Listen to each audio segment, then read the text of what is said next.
Hey everyone, this is Kalegi with Tim Moore reminding you that SportsSpeak is now powered by SeatGeek. SeatGeek is the one-stop shop for tickets to sporting events, concerts, and so much more.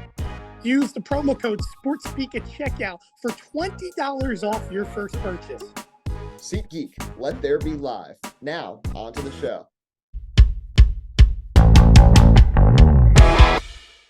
Hello, everybody, and welcome to another edition of SportsSpeak Live, powered by SeatGeek. I'm Kalegi.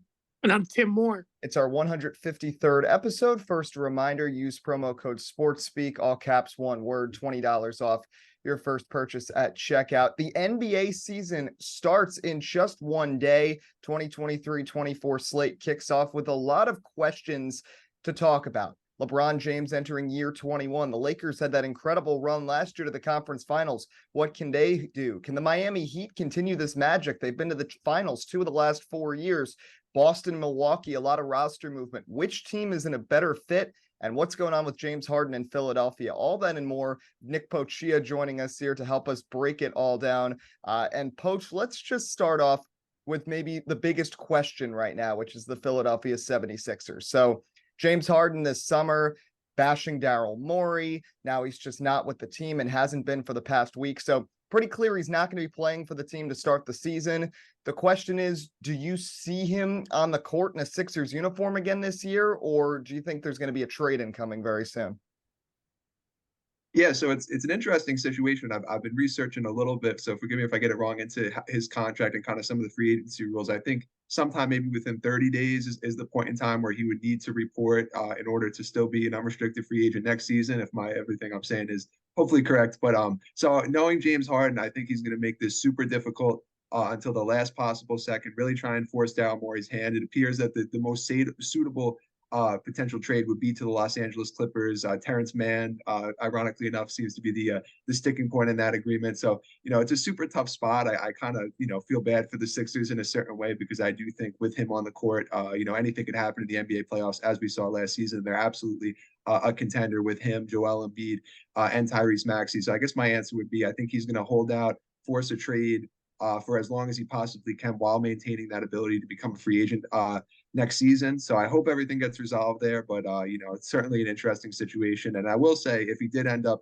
in Los Angeles, I think that makes the team a lot better. We saw it last season, James Harden really transition into that more of a pass first point guard sort of play style, as opposed to early in his career where he was a super high volume scorer. So I think that fit next to a hopefully healthy Kawhi Leonard and Paul George would make that team very scary in the West. So I would like to see that happen. And, we'll see where this situation develops from here.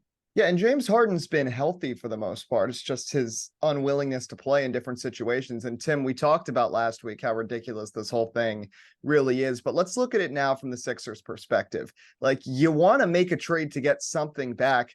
But even with him holding out, I think they're still pretty confidently the third best roster in the Eastern Conference. And I really think Tyrese Maxey is the difference maker here. I said this last week. I think he's going to be an all-star very soon. And they've added a lot of complementary pieces as well. I think Kelly Oubre fits into the Sixers system really well. So Philly, I think, is still poised for having a good year, whether or not James Harden's there. The question is, can they get over the top with Boston and Milwaukee being so strong? And right now, without James Harden and nothing back for him, I don't see them being able to do that. Yeah, I don't see them being able to do that. In all fairness, too, because of the way James Harden has been, historically now over the last few years. You even go back to his failure with the Nets, where, let's be honest, the Nets actually kind of got out pretty lucky trading away James Harden. When you look at a big picture, I don't see it being that way for the Sixers. And it stinks, because I feel for Philadelphia, we're still in this phase, right, where we're talking about them being on top of the Eastern Conference, being in a championship picture, but never really being able to get through that hump. So you'd think, okay, trading away a superstar of James Harden's caliber, at least from a scoring perspective, could maybe give you that. But because of attitude, because of history, to me, again, it holds them back. So for Philadelphia, again, there's a lot that can go on this year. let's be honest, there's a lot of relationships that we haven't even talked about yet, because we simply don't know, that will probably fall apart before the first half of the season. So I would not be surprised if the Sixers maybe make some moves come around deadline time. But ultimately, I feel that, Philadelphia is still going to be decent. I don't view them as the top team in the East, obviously. I mean, right now, and I think it's very fair based on our predictions we made before the show. I think Milwaukee is easily the favorite right now in the Eastern Conference, along with Boston. But Philadelphia's going to have to make some steps and strides. But I really, truthfully think, and I said it last episode, Eddie, regardless of what you get for James Harden, just get him out. Once you get the cancer out of the locker room, things relieve. We saw what it did for the Nets last season once they got everybody out. I think Philadelphia would just benefit so much more if they were just, having that little bit of quietness out of their locker room. Same thing as well when they got rid of Ben Simmons, who, by the way, I think is going to have a good year this year, but we'll talk about that later on. Yeah, we'll get into that in a little bit because we have our picks and your most improved player shocked me. But let's go to the New York Knicks for a second, Poach. And, they had a good run last year, got through the first round against Tim's Cavs, then against Miami, kind of ran into a team that just had so much mojo going and ended up losing. But the Knicks have a good group back again this year. They've been building. They've got a lot of young pieces as well. Of course, Jalen Brunson, the difference maker in year 2 with the team. Julius Randle, now a Knicks veteran, has been with the team for a few seasons. And RJ Barrett continues to get better and better each year. The one move I didn't really like is them getting rid of Obi Toppin, because I think Toppin still has a lot of potential untapped that Tom Thibodeau and the Knicks just weren't really using. Hopefully now he gets more of an opportunity in Indiana, but he always wanted to be a Knick, and to see him go was kind of surprising. But where do you see the Knicks stack up right now in relation to the rest of the East? Yeah, absolutely. Like you alluded to, there's a lot of really good stuff culturally happening with the Knicks compared to definitely, growing up. I can only remember watching like 1 or 2 Knicks teams where you were excited. And that's like in my entire lifetime, right? So just kind of being in the playoffs, winning a playoff series for the first time in like 10 years, that was such an awesome thing to see. So I really love a lot of what's going on. Like you alluded to, Emmanuel quickly had an excellent season last year. Making that move to trade away Obi Toppin, I didn't love, but happy to have Dante DiVincenzo in, who is a great fit again with that culture. Now we have so many Villanova guys on this team, but as we've seen, that chemistry is a super big part of winning. I think just like we alluded to with Boston and Milwaukee, especially being so strong, they kind of find themselves in this weird spot in the Eastern Conference where, they'll probably fall between somewhere like a 4th or a 6th seed, hopefully not the play in, but maybe, an early play in team, in a spot where they could win a first round series like they did last year. But I just don't think they have the firepower to escalate to that next level. What I will say, not to speculate too much, 2 hot names that I think eventually will be on the trade market, one being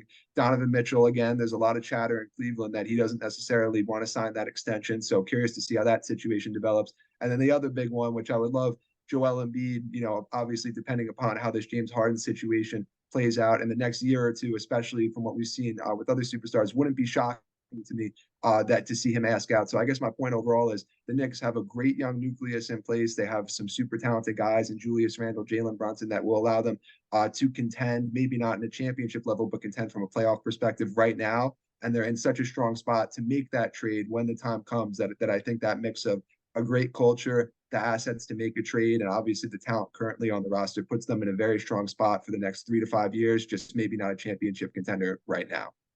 Yeah, I can totally see that coming as we kind of develop into these next couple of seasons. And you mentioned a couple of those moves. And, this off season, besides the Lillard trade, didn't really have all that much movement, especially of big pieces in the NBA. Of course, the Lillard trade had a lot of moving parts involved, and then the secondary deal was Jrue Holiday going to Boston. But besides that blockbuster trade, there wasn't really many things that changed this offseason. Obviously, Bradley Beal joining the Suns, the other big one, but there's not that much alteration, which makes me think over the next couple of years, we're going to see that. A lot of players have signed long-term deals or on the cusp of doing so. And I think in the next year or two, there could be a couple of superstars on the move. And you mentioned Donovan Mitchell. Tim, I saw your phone banging around like a boomerang over there. So now that you're all settled back in, let's talk about the Cavs for a second. They had a good year last year, got to the first round. Donovan Mitchell dropped 70 in a game, but they couldn't get past the Knicks. And obviously, we know the super teams in the Eastern Conference that we've mentioned before. Where does Cleveland fit in this whole mix? I mean, you got some young talent, you got Jared Allen, you got Evan Mobley, and the real question at this point, does Donovan Mitchell want to commit to the Cleveland Cavs long term? It's tough to say, to be honest with you, because obviously, I'm a huge Donovan Mitchell fan, and I just, outside, of course, of Cleveland Cavaliers fan, might I add, but it's tough to see because again, I never really saw Donovan Mitchell coming to Cleveland, coming to Cleveland last year as it was. It was such a big surprise to me because I just never thought it was happening. Just like everybody else, I sure thought he was going to Miami or at best the New York Knicks. But when I look at a big picture, rather he's going to be here or not, the Cavs this offseason got really taunted by that loss to the Knicks in the playoffs because what happened to the Knicks? They played they played the Cavs they out physically played them, dominated them on the boards, and made them look relatively soft in the paint throughout that series. So overall, what do the Cavs do this offseason? They try to get bigger. But just like my criticism of the Utah Jazz when they had Donovan Mitchell, just like my criticism of the Cavaliers throughout the majority of this last season, when a lot of the offensive emphasis gets put on Donovan Mitchell, it's not that Donovan Mitchell can't come up in the clutch, but it doesn't feel like there's ever a consistent number 2 or 3 behind that can kind of take that pressure away and open up the floor. A lot of the emphasis goes into Donovan's hands, and I feel the Cavs are still missing that. Yeah, you can put Clarkson, you can put whoever behind throughout all his past situations. They're typically role players that have come up to be number 2, not main guys that could be on the floor. The Jazz in the past, for example, they tried getting Mike Conley. Mike Conley looked horrific and still looks horrific in the NBA, since being traded away from Memphis. I just don't feel Donovan Mitchell is in a system right now to truthfully fully succeed. I see the Cavs as a playoff team for the record. Health was a big thing last year. I'm glad to see what Jared Allen and so on has potential. Ricky Rubio being another to see if he can get back to the magic he had once he played with Donovan. But overall, I just don't view Cleveland as a competing championship team this year. And I think they'll make the playoffs, but I don't see Donovan being there for the long haul. I'm going to be honest with you. I just don't get that vibe and urgency that they feel they can win a championship, or get to that picture with Donovan Mitchell. They just don't, they're not willing to get a superstar. Might I add, and as this last point I'll make, this is the only team in the entirety of the NBA last year that did not make a simple upgrade or move at the deadline.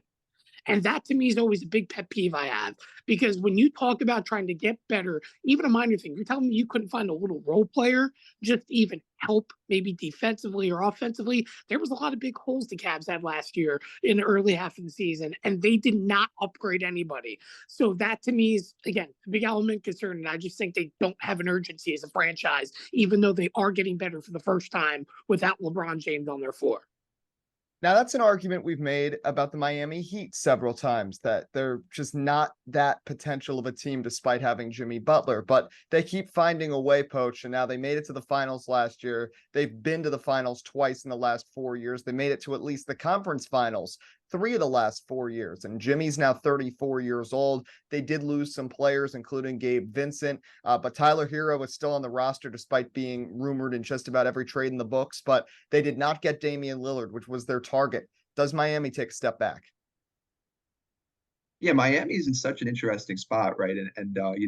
I hesitantly say this because I think a lot of people on television at least ended up in like montages by the end of the season doubting Miami Heat. Like that playoff run last year, outside of, I think even more so than the Kawhi Leonard run with the Raptors, was the most impressive individual playoff run by a player, Jimmy Butler, that I've ever seen in my entire life watching basketball. So you can't overstate how outstanding what they just did last season was. It was truly incredible.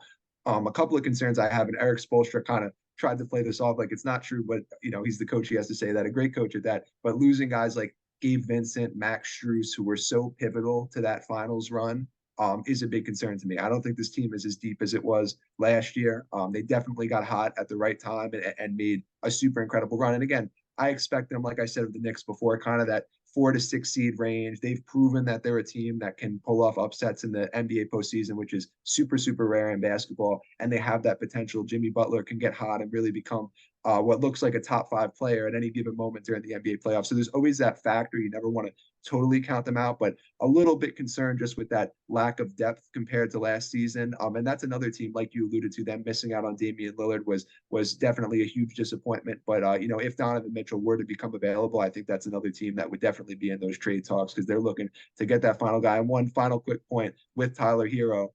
For much of the offseason, it seemed like it was a done deal. Like he was gone. He was going to go, whether it be Brooklyn or to the Portland Trailblazers in some sort of, 3-team deal or regular deal. That seemed like a foregone conclusion. I'm a little bit concerned, and I hope his teammates are picking him up, that feeling of like, they didn't want me, they're ready to ship me out, may cause some chemistry issues. As we remember, he was injured for basically the entirety of that postseason run last year. So maybe having a guy come back with less depth on the team, a guy who feels like maybe you don't want him there, that mix of factors makes me a little bit nervous as to the Heat kind of repeating that success they had last year. So before we talk about the two big teams in the East, the Celtics and the Bucks, let's talk about the Brooklyn Nets for a second. Now, as a Nets fan, I'm kind of glad they're kind of out of the spotlight. It's been too much the last few years. So at least for now, they can kind of ride sort of under the radar. And if they perform well, they perform well. They really held serve throughout the season last year after the trade deadline passed. Mikal Bridges proved that he can be a scorer. Cam Johnson looked good in the mix. Nick Claxton is improving year by year. I think the Nets are going to be a fringe top 6 team. Maybe they'll end up in a play-in. Depends how really they stay healthy. Mikal Bridges has stayed very healthy throughout his career, but just wondering how all the other pieces come together. But the most interesting piece is Ben Simmons, who once again claims that he is back, and he is at least back physically. He's been playing on the court and he's played in the preseason. But Tim, we'll get to our finals picks in a bit. And again, we will be posting a graphic on the Sports Speak socials with all our predictions. Rahil's chiming in as well. But the craziest one I've gotten from anybody is you thinking that Ben Simmons is going to be the most improved player in the 2023-24 season. Why? Why? Well, my decisions typically are statistically driven, but this may be one of the first I've made that is not statistically driven. I truthfully think that now that the Nets, for the first time in years, are out of the spotlight, it's when the Nets are going to play good basketball with a player that we've been laughing about for years. And I think Ben Simmons is going to play productive enough basketball to make the Nets not look, competitive enough like a championship run in the Eastern Conference, but just kind of keep them mid-tier, echelon and slowly earn his quote unquote trade value and respect back to where he'll go somewhere else and then stink again. But I truthfully think Ben Simmons has the potential. He is triple double Ben, might I add, that we know he can average if he plays to his level and if he's healthy and actually cares. I genuinely do think Ben Simmons could find a little bit of confidence in himself this year to maybe shoot the ball more than 2 feet. And again, I think there's a heavy emphasis if everybody's looking at the Knicks in New York, everybody's looking at these other teams. When the Nets are underdogs, to me, they just play so much better basketball as a group from a franchise perspective. So again, the eyes are off him, the pressure's off him. I think it's time for Ben Simmons to go prove himself. That's simply put, he's going to have a lot more opportunity than what most teams will have, which is why, again, I think that he'll be the most improved player because the stats will ultimately end up reflecting it. Well, I don't disagree with what half of that statement is. Like, of course, the Nets have had a tendency to play really good basketball when nobody's paying attention to them. They were bad 10 years ago when they brought in Garnett and Pierce, and they had a few good seasons, especially right before they got Kyrie and KD. They had that great campaign with Dinwiddie and LeVert and Allen, and then things didn't go well besides the 1 year where they got to the Game 7 with the Bucks. But the other half of your statement that I can't agree with is Ben Simmons winning this award. Because I don't know, to me, I think most improved player, you have to be able to shoot to win that award. And he hasn't proved that he's been able to shoot in his whole career, even when he was good. Yeah, but again, triple doubles kind of have a value when you think about it. You got to get 10 points to be able to get the triple double, though. But I think he's capable of making at least 5 layups, maybe 1 out of every 6 free throws. Come on now. It's overall, Ben Simmons is still unique. And this is what we have to remember. As much as I hated that he was the rookie of the year over Donovan Mitchell, who I still think is truly should have been rookie of the year all the way back, I just view Ben Simmons as there's a lot the Nets, if they really got creative, can do with him because of the fact that he's essentially a guard that is the size of a forward and can do forward things. It allows versatility. And the big thing about the Nets, especially in the past, versatility, I felt they lacked. Ben Simmons, if he's committed, could create that and create again, positive opportunity. I just view that, again, when nobody cares about the Nets, surprise happens. And yeah, you've got to score points. I get that. But like, I can make the same argument about Chris Paul, let's say, who, by the way, and we'll talk about picks again, you mentioned a couple moments. I think Golden State's a team that everybody's underlooking this year because they look so much better on paper than what they probably did last season, even with health concerns. So I think the Nets are going to surprise you a little bit this year. And I think that's a good thing. And you want Ben Simmons to surprise you, especially if you're a Nets fan, Eddie. Yeah, I have optimism about the Nets. I just hope Jacques Vaughn has worked on free throw shooting with these guys because between Simmons and Claxton, the Nets have two guys who just simply cannot hit anything from the charity stripe, and that's going to be a problem when it comes playoff games. But I do feel confident about this group going into the season. But the two fan bases as we wrap up the Eastern Conference, who should be the most confident, are the Celtics and the Bucks. And I came on the show a few weeks ago when the Lillard trade happened and said, all right, the Bucks are the favorites in the East. But then Drew Holiday ends up with Boston. And it's not the Bucks losing Drew that I think is going to be a crusher for them because they still have a really good group and they still are going to play great defense between Middleton, Giannis, and Lopez. It's the fact that Drew Holiday is now joining a Celtics team that already has Tatum, already has Jaylen Brown, who's a top 20 player when he doesn't have to dribble with his left hand. They've got Kristaps Porzingis. They got the veteran in Horford. So these are two absolutely elite teams with solid benches as well.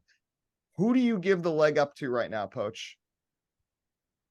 This is so tough, and I went kind of back and forth earlier as we were doing our picks individually. Like both of these teams have so much firepower in two different ways. When you talk about the Milwaukee Bucks now, Giannis post game, the first preseason game he played with Dame was like euphoric, talking about the floor spacing that this was creating. Like this was the first time he ever had a teammate who was getting double teamed and all the possibilities that this could create for the Bucks offense. I do think they took not a huge step like you alluded to, but a small step backwards defensively in losing Drew Holiday. Not that they will be a bad defensive team now, but Damian Lillard is not a great defensive player. So that part of their game that was so central to their identity maybe changes a little bit. But the offensive firepower, the scoring ability of Damian Lillard added to playing with Giannis Antetokounmpo, who in my view is probably the second best player in all of basketball, I think is going to make this team super tough. On the other hand, the Boston Celtics, like you alluded to, in acquiring Drew Holiday earlier in the offseason when the Celtics made the move to acquire Kristaps Porzingis and lost Marcus Smart, I wasn't sure how I felt about it because when you talk about Marcus Smart, this is a guy that was so central to the defensive identity of this team, just the culture of the Boston Celtics, and you never want to lose a guy like that. But Drew Holiday is a much better basketball player than Marcus Smart. He's just as good of a perimeter, probably better. You can make a great argument that Drew Holiday is the best perimeter defender in all of basketball. So in bringing in a guy like that, when you look at this Celtics team, they're so good. They're super deep. A guy like Peyton Pritchard, who wasn't even getting minutes last season, is now going to get minutes. And he's a great basketball player too. There's very few teams in the league where Peyton Pritchard wouldn't have been getting time last season. You're going to see him jump into an expanded role now that he's signed that extension. I thought about it. I went back and forth. I think that this hypothetical series that is going to happen, in May or June goes 7 games. I'm already sure of it because I think both these teams are so outstanding. I give the slight edge to the Milwaukee Bucks. Dame Lillard, one of the most clutch playoff performers I've seen in my life, thinking of multiple memorable shots that he made to win series, to win games in the playoffs. And I think that firepower of this pick and roll combo, pick and fade, even if Giannis could develop a little more of a jump shot combo with Damian Lillard, with Giannis Antetokounmpo, and also that floor spacing, like you said earlier, provided by Brook Lopez. I think that team is just a little bit tougher than Boston, so they're going to get the edge coming out of the East for me. And Tim, it can't be talked about enough just how well Giannis and Lillard complement each other. And we've had all these discussions in the past about these different pairings or trios of superstars, and they sort of fill the same role. Giannis and Lillard couldn't be more different, but I think they're two play styles together. Plus, when you have Brook Lopez, who's reinvented himself these last couple of seasons, plus you still have Chris Middleton, who essentially won that game 7 against the Nets for them a couple years ago. And besides the 50-point game from Giannis, was the best offensive player for the Bucks in that finals when you won the championship against Phoenix. So people don't talk about Chris Middleton enough. I know he was hurt a lot last year, but he's still a difference maker too. But Boston's got Porzingis. You've got Tatum, who's really growing into himself. Who do you give the leg up to? I give it to Milwaukee. Listen, I know Boston's gotten better defensively, and of course, really, to be honest with you, when you think about the big picture of how we've seen these playoffs work out, right? I'm not saying defense wins championships, but it puts you in great spots to set up yourself offensively in the big moments. And, you get somebody from a perimeter defender like Holiday, and I feel like gives them definitely an edge. Wait, I'm going to be honest with you, and I'm going to give you a different sport comparison, and you could say I'm completely wrong. But the way I'm going to view Lillard and Giannis this season, it's like Brady and Gronk. It's as simple as this. Giannis is your version of Gronk. He can go down, he can be physical, he can do anything, and you get him in pick and roll, you can't stop him in space. You've got to double him, you got to do whatever. Lillard, he's your facilitator, right? He could step back, he could shoot, he can make any throw you want, he can do whatever he can, and he can really facilitate for this offense.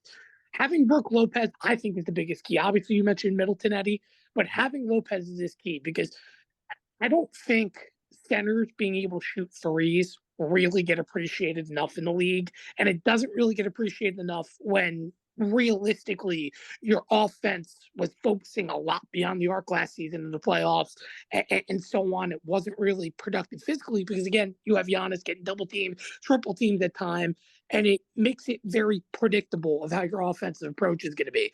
That little sense of unpredictability, to me, is what makes it scary because I can't think of course, we've talked about the past, big threes, big twos and so on, team wise, combo wise of dominant and great players. Having, for example, Kyrie Irving and Kevin Durant and James Harden on the floor for the Nets, a few seasons back. Looking at it, looks like, oh my God, these guys are great scorers. Kevin Durant's a unicorn wise, right? But Kevin Durant's not Giannis. Giannis is physical. He has proven it time in, time out. And that's the reason why he's ultimately won an MVP. Damian Lillard is one of the most clutch shooters, and he's just so fast. That's the thing about Lillard that impresses me too. He's not like Steph Curry, but he's fast, and he can make a move on a dime. So ultimately, when I think about it, I mean, I think Milwaukee by far has the upper edge because from an offensive perspective, I don't care how good of a perimeter defender you have. To slow down Dame is going to be a very hard thing to do. And even if you could slow down Dame, there's still another factor to it. And I just think this is going to be a combo that's going to be there for a long time. And I'll tell you what, Milwaukee took that exit personally last year. That's all I know. They took it personally and they made a statement. And regardless if they're NBA champions or not this year, this team will make a run and will go far. And as long as they're healthy, God forbid, I would say obviously they're easily the favorites to win the championship this year. Yeah, well, it's hard to predict because I was looking back at our predictions from last year. None of the three of us had Denver or Miami even making the conference finals. None of us had Embiid winning MVP. Nobody can trust Denver to show up in the clutch, though, which has been the problem for years. I mean, we talk about Denver being a one seed. It's like, yeah, that's great and all, but when have they ever actually done something consistently productive when they get to the postseason? It to me isn't a surprise. Miami, yes, they're the story of underdogs. And one big reason why I have Miami the way they're going this year is, again, I just don't feel in the big moment when it matters for the Miami Heat. Outside of, yes, they've had a bunch of big upsets. They're not making progression. They can't get these big players, and they can't really progress to getting to that championship, I feel. So ultimately, to me, I don't know. Miami is just a very antsy thing. Coach obviously mentioned maybe you get a Donovan Mitchell, you get someone to compliment that puts you in a position, but you're 0 for 2 in that position already. So I just don't know. Miami's close to striking out. And when you're saying at the level you are, eventually you're going to regress. Eventually we're going to be talking about two new teams constantly in the championship picture. And it's crazy to think again. I keep on going about the Warriors, but the Warriors to me are just so impressive because nobody's talking about them because of all this moves that happened in the offseason. And when you think about Golden State's last championship, did anybody see them winning the championship that year? Let's be realistic. No. So if I feel like every year since the pandemic, we've had an underdog in the NBA finals, but the powerhouse teams have still been the powerhouse teams that are there. They just haven't won the big series when it matters.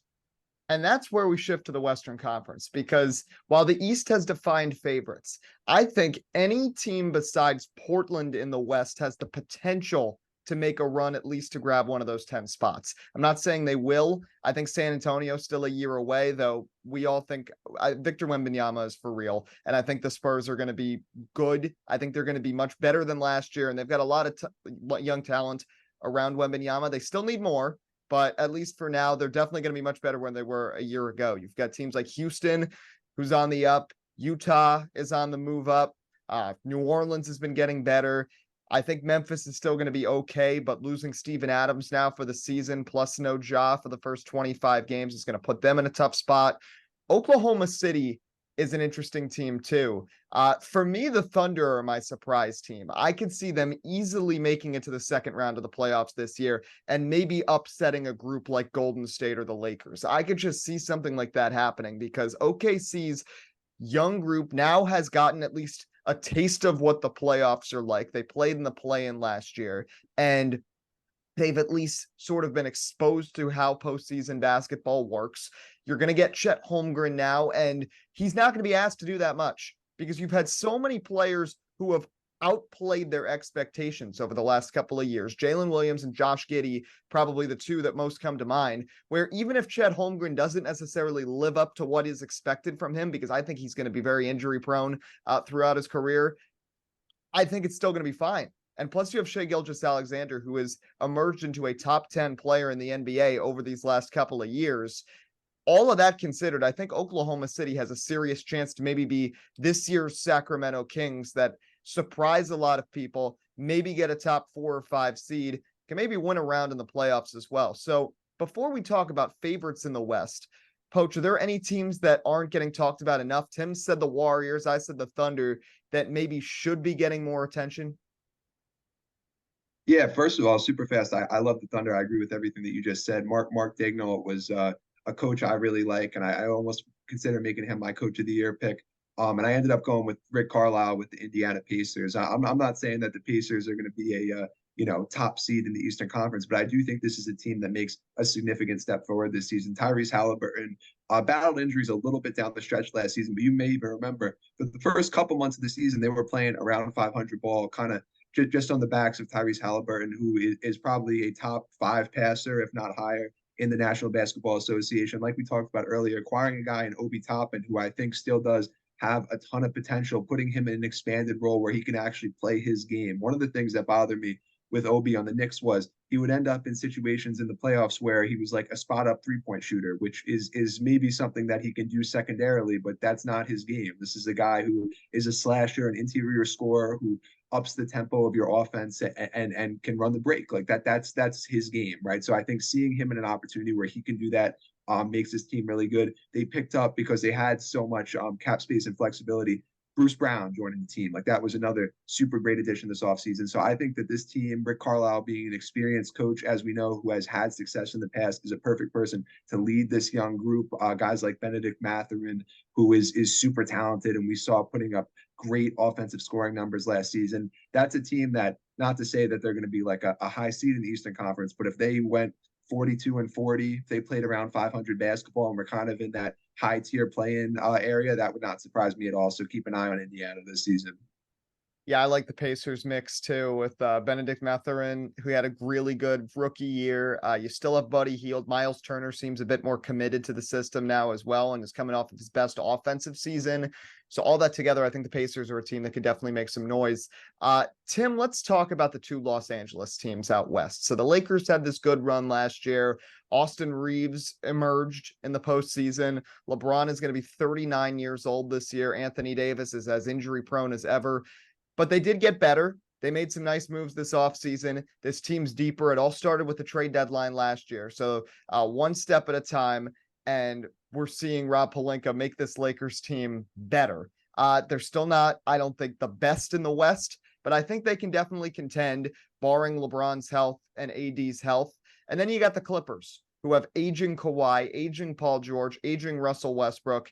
And even with the load management rules changed, Kawhi and Paul George both get hurt all the time, so they're still going to miss a lot of games anyway. So health is a question, and fatigue with aging players a question.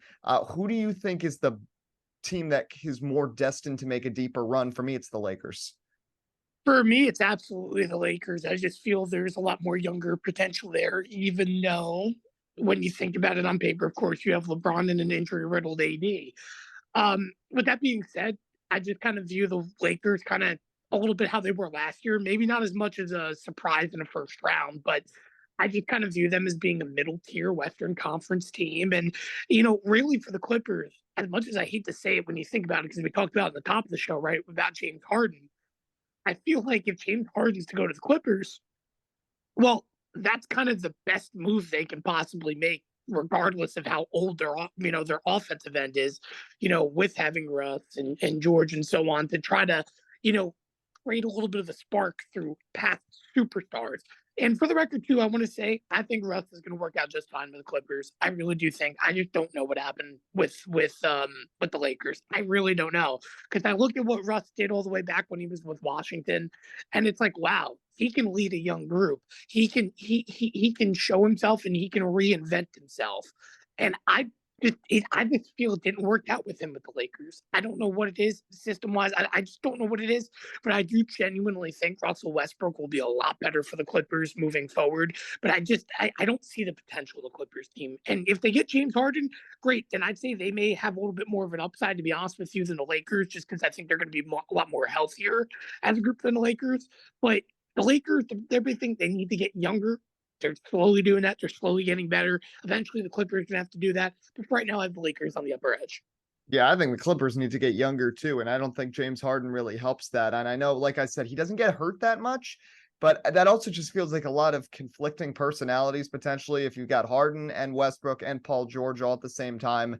Another team to dive into a little bit is Dallas, who traded for Kyrie Irving and immediately collapsed the last 2 months last year and ended up missing everything. And Doncic is a bit banged up right now. We'll see how he looks to start the season, but he's got his best running mate yet in Kyrie Irving. And we'll see how this develops. We'll see how long Kyrie wants to stay in Dallas. But for now, it's the Luka and Kyrie show there for the Mavs. How do you think this team's going to develop this year? And the West is just so crowded, Poach. I think it's just going to be a real challenge for Dallas really to get above water.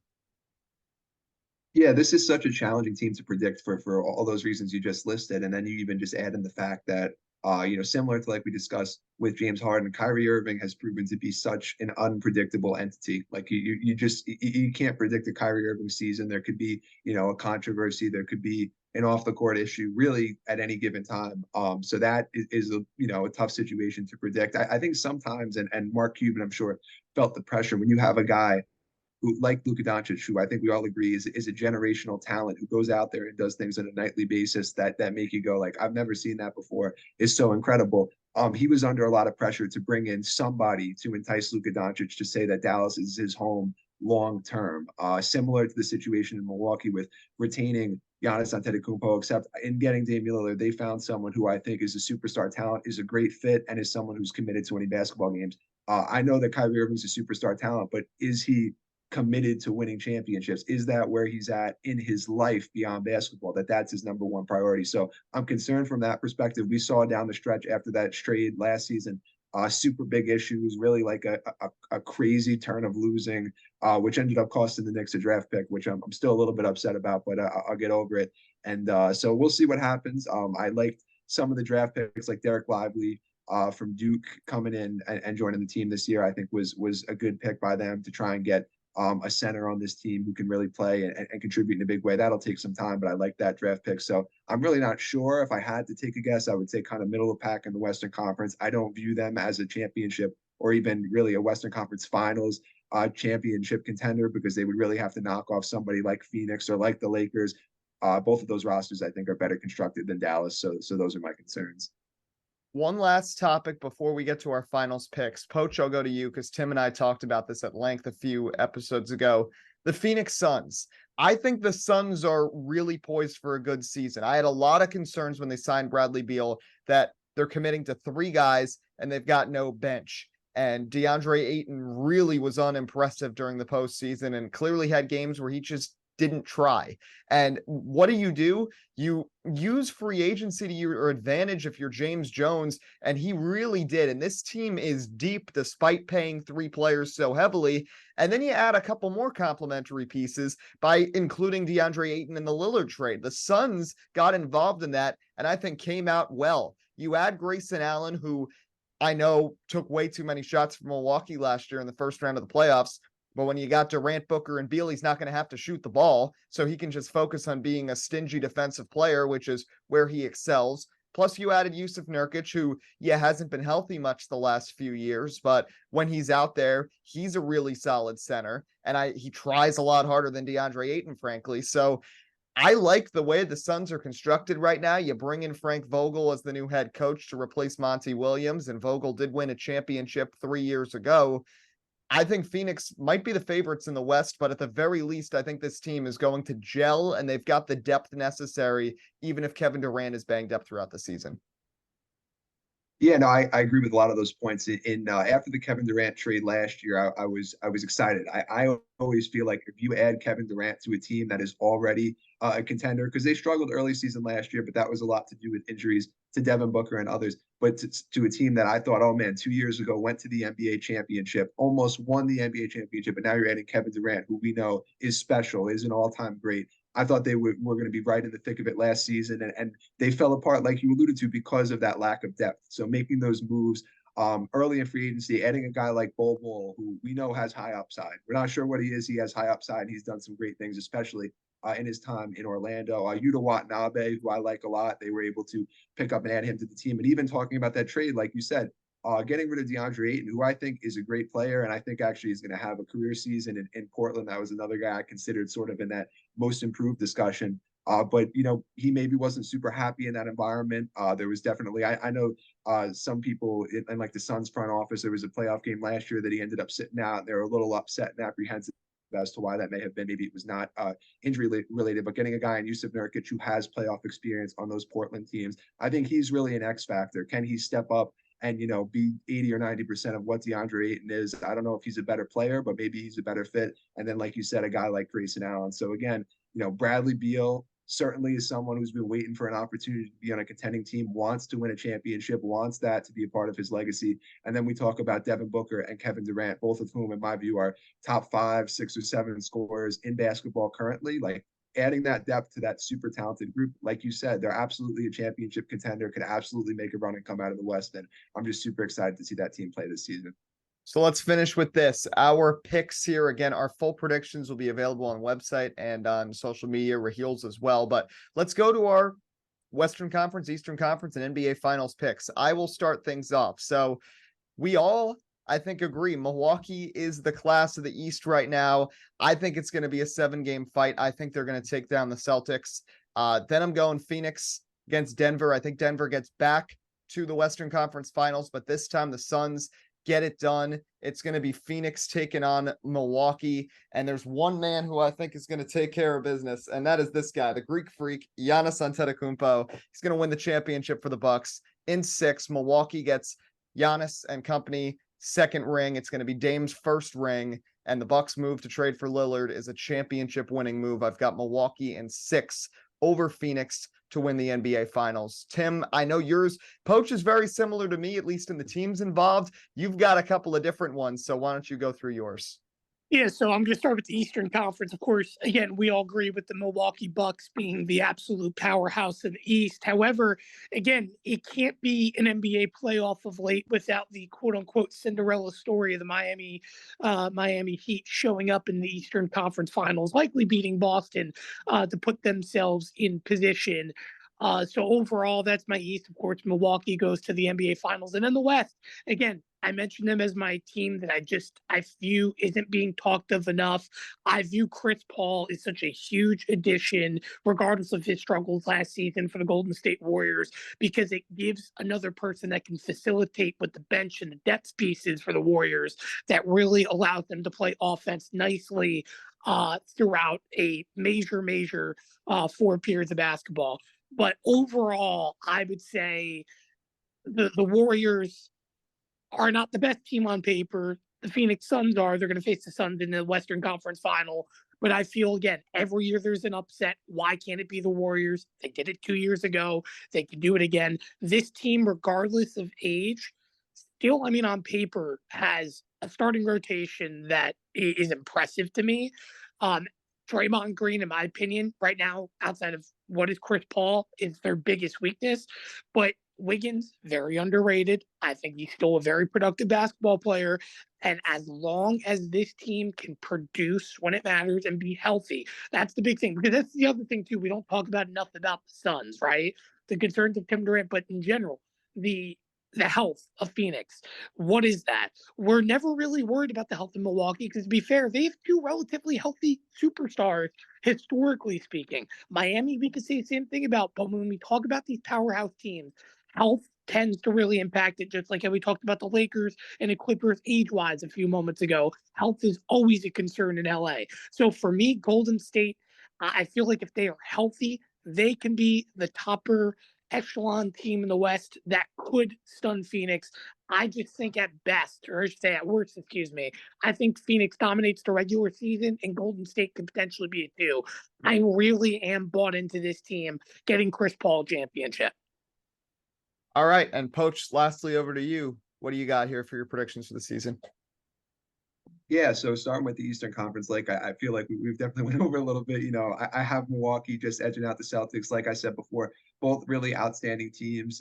Boston could absolutely win that series. They could absolutely win the championship. I just like Milwaukee a little bit better than them. When it comes to the Western Conference, the one team I think we haven't talked about too much, which is funny given that they are the reigning champions, the Denver Nuggets, right? Like the Denver Nuggets, what they did in that playoff run, they almost looked untouchable. Like they really didn't play a tough series, not to say that nobody gave them any type of shot, but they played so outstanding. The combo of Jamal Murray and Nikola Jokic, who I think is truly, not that this is a hot take, is a truly special and generational talent. How he makes his teammates better, how he impacts winning. I don't anticipate that will change this season. Guys like Contavious Caldwell-Pope, University of Georgia alum, played great next to Nikola Jokic. Bruce Brown, obviously no longer on the team, was a huge part of that championship run. But Nikola Jokic's ability to elevate guys who maybe we're not even super familiar yet and make them serious great pieces. One guy to watch out for, Christian Brown, who had a great postseason, I think is going to be in an expanded role this season. I anticipate he'll be really good. So I am taking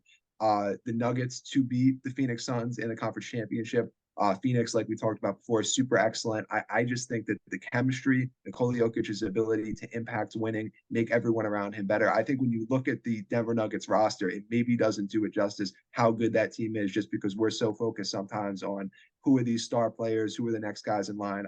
I think Jokic really elevates winning more so than any player in the National Basketball Association. So I think it's going to be the Milwaukee Bucks and the Denver Nuggets in the NBA championship. And I'm going to give the edge to the Milwaukee Bucks.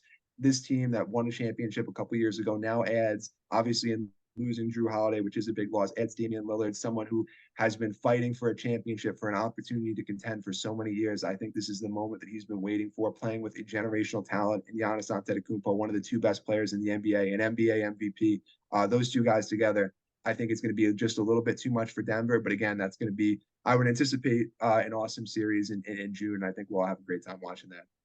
Yeah, for sure. Should be a fun season to follow along. Good stuff, Poach. That'll be it for this episode. Follow us on X at SportsSpeak Live. Find us online, sports-speak.com. We got more to talk about next week. World Series is going to be happening. NASCAR Championship's going to be happening. NBA season starting, NFL season in its middle. So we'll dive all into it next week. But until next time, I'm Eddie Kalegi. And I'm Tim Moore. Signing off of Sports Speak. We hope you enjoy the rest of your week and enjoy the start of the NBA season.